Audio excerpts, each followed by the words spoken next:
I lost a part of myself when Lauren died. We'd been together for 5 years, married for almost a year, when a red truck slammed into her while she was walking to work. They say the driver had fallen asleep. I kept dreaming about her last moment, even though I did not witness it myself. The truck speeds towards the sidewalk. There's nothing anybody can do but watch. And just before the moment of impact, time freezes. Lauren is frowning, phone in hand, unaware of the approaching danger. Her thumbs hover above the phone screen. The truck runs her over and I wake up screaming. It was the same nightmare every single night. Soon after her death, everything else in my life started collapsing one by one.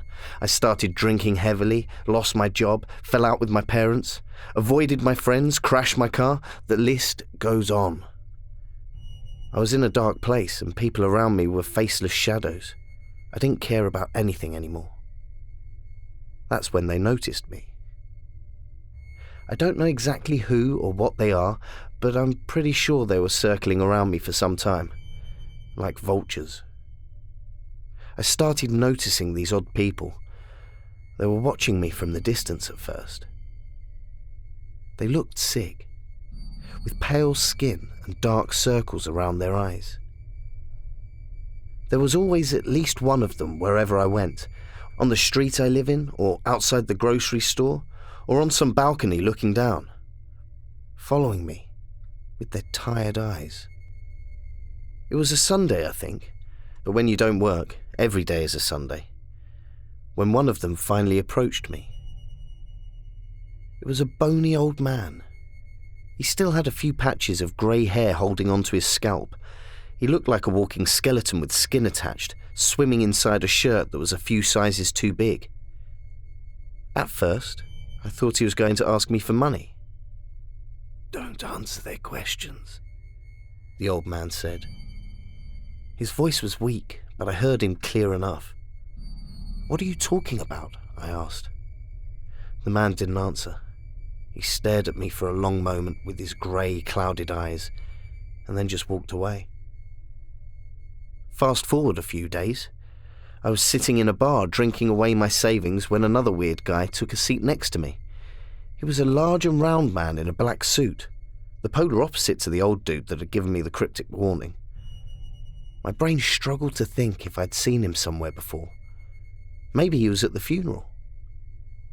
He chose the seat next to me on the counter, even though the bar was pretty much empty. "Vodka," he said to the bartender. "And a drink for my friend here too." I thanked him. "What's your name?" he asked. "Jonas," I said. "You?" He smiled and extended a beefy hand. And by God, that thing was huge. For a drunken moment, I thought I should just shake his forefinger like a baby. "You could call me Lou." Lou was bloated, like a balloon animal. He wheezed after every sentence, and it looked like there was another man underneath all that fat, trapped and struggling to breathe. After a few moments of sitting in silence, Lou asked, "Would you like to speak to her again?" "Excuse me? What?" "With Lauren," Lou said. "What would you say if you could speak to her again?" I stared at him, stunned. Perhaps he was one of her clients, I rationalized, or just someone she knew. Still, I thought it was an odd question. "You knew Lauren?" I asked. Lou licked his lips and repeated the question. "What would you say if you could speak to her again?" The barkeep was polishing the counter and I followed his hand motions, mesmerized. My thoughts kept drifting to Lauren, the truck, the suddenness of her death. I sighed. I never had the chance to properly say goodbye. You know what was the last thing I said to her? I complained that we were out of milk. Can you imagine that? Milk. Lou nodded. I felt something change as I finished the sentence. I became somehow lighter, physically. Maybe finally talking to someone about it triggered some sort of relief, or perhaps it was just the alcohol dulling my pain. What if I told you could speak to her again? He said. I raised an eyebrow. What? Are you some kind of a medium or something? I don't buy into that. Lou forced a slight smile. He was going around the rim of his glass with his giant index finger. Then he turned to me and cleared his throat. The voice that came out of his mouth was not his own. My heart jumped. It was Lauren. Her voice was filled with panic. Jonas? Jonas? My jaw dropped. What the hell was that? Ventriloquism? I almost wanted to respond to her. I felt as if she was really there in front of me. I jumped to my feet and grabbed his jacket. Are you messing with me? How did you do that? How did you copy my wife's voice? I said. Lou chuckled. Calm down, cowboy. I didn't copy anything. It was Lauren. The barkeeper shot me a warning glance. I sat back down, trying to calm myself. Lou was silent, watching me. My head was racing. I realized I was squeezing my glass hard. I was seconds away from smashing it over his head. Lauren's dead, I said through clenched teeth. Now you have 5 seconds to explain to me how you did that, or... Lou put up his fat fingers defensively. Okay, easy. It's what I do. I offer my services to people who need them. For a price, of course. Prove it then. Prove that that was her, I said, realizing that I desperately wanted it all to be true. Doesn't work like that. First you gotta answer our question, and then you get to ask. Okay? I noticed the weird shift to our. But that was the least unusual thing about this man, I guess. His deep-set blue eyes looked at me unblinking. Fine, ask away, I said. Do you dream of her? That's your question? Of course I do. Every damn night. I sighed and took a sip of my drink. I dream about the accident. I see the truck. I see her. And I think if she wasn't holding her phone that maybe she would have noticed the truck coming. I try to warn her, but in the dream I have no voice. I'm powerless. Again, I felt an odd sense of relief, like weight coming off of my body. The bar stool beneath me felt somewhat harder and uncomfortable. Lou smiled and waited. It was my turn now. All right, I said. A few days after we got engaged, Lauren told me a secret, and she swore me not to tell anyone. What was it? There was no way anyone would know that, other than Lauren. No way. Lou opened his mouth, and for a moment there was nothing. But then her voice came again. When I was 17, I killed my dog, Coco, on accident while reversing out of the driveway. I was scared and told my parents that a car ran him over, and I found him like that. I stared in disbelief. It was her. It was Lauren.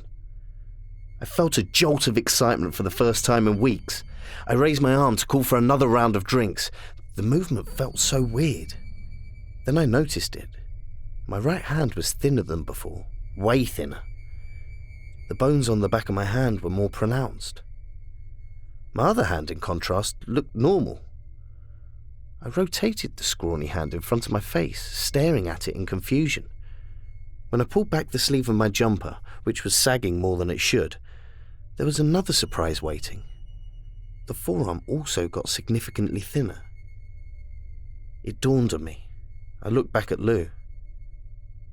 This is the price? He nodded. There was a silence for a while as I took it all in. The barkeep didn't seem to notice or care about anything weird going on. His eyes were glued to his phone most of the time, his thumb endlessly scrolling. Then came Lou's next question. Do you ever think you'll meet someone like her again? If I answer, I thought, you'll take another part of me. But I wanted to hear her voice again, badly. I fought with myself not to answer. Lou repeated the question. Stop asking me, I said. I don't want your services anymore. Lou just kept repeating the question over and over like a robot, pausing after each one to wait for the answer. Do you think you'll ever meet someone like her again? I stared at the array of bottles behind the counter, trying to ignore him. I could sense a tiny bit of frustration in his voice each time he repeated the question. Lou then paused and opened his mouth wide. Out came Lauren's voice again. She was sobbing. "Jonas, babe, why won't you speak to me? Jonas?" "Lauren? Lauren?" I said. My heart was in pieces. The fat man closed his mouth and stared at me. "No, I don't think I'll ever meet someone like her. I don't want anybody else," I said. The feeling of lightness took over me again. When I shifted my weight, I felt like half the man I was a moment ago. I looked down to see my jeans getting baggy around my thighs. A small price to pay to hear her voice, I thought. "Now, let me speak to her," I said. Lou nodded and opened his mouth. "Jonas? Lauren, where are you?" I asked. I don't know. It's a cold place. I'm scared, Jonas." "I love you," I said. "I love you too. There's something I need to tell you, but I forgot what it was.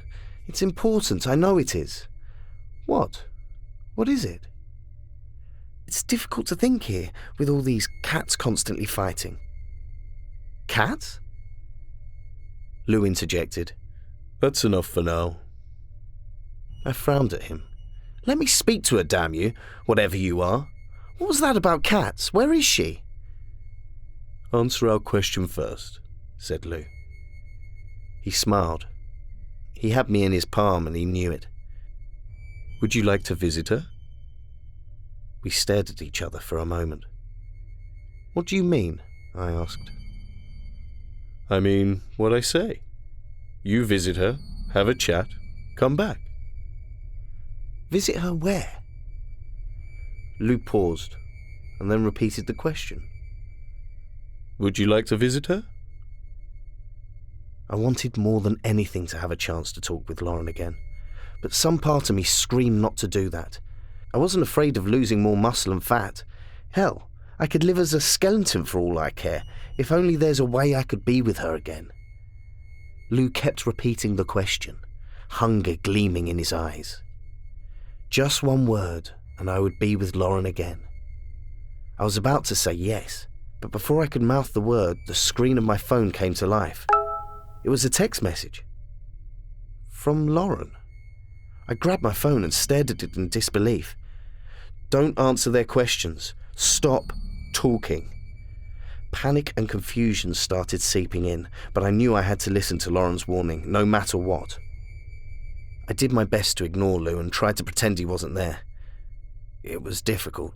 Lou was repeating the question over and over. I didn't say anything. I didn't turn to look at him.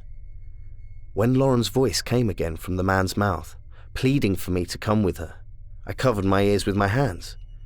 It was the longest hour of my life. At least it felt like an hour, but I don't know how much time actually had passed. Eventually, Lou got up and leaned close to my left shoulder. The last thing he said to me was, "We'll meet again. 2 more times." He went to the front door and I turned around to watch him exit. Bright daylight flooded the bar and for a brief moment I could see a crowd of people outside, living skeletons in sagging clothes, some even missing an eye or an arm. They waited for Lou and tugged on his sleeve pleadingly as soon as he stepped outside. The door closed and the bar was pleasantly dark again. The nightmares are now gone and my body recovered eventually. It took a while, but the muscle tissue grew back. The only thing that didn't revert to normal is my right hand. It's still bony and dry. I hide it with a glove whenever I can. If you'd like more content like this, please like and subscribe.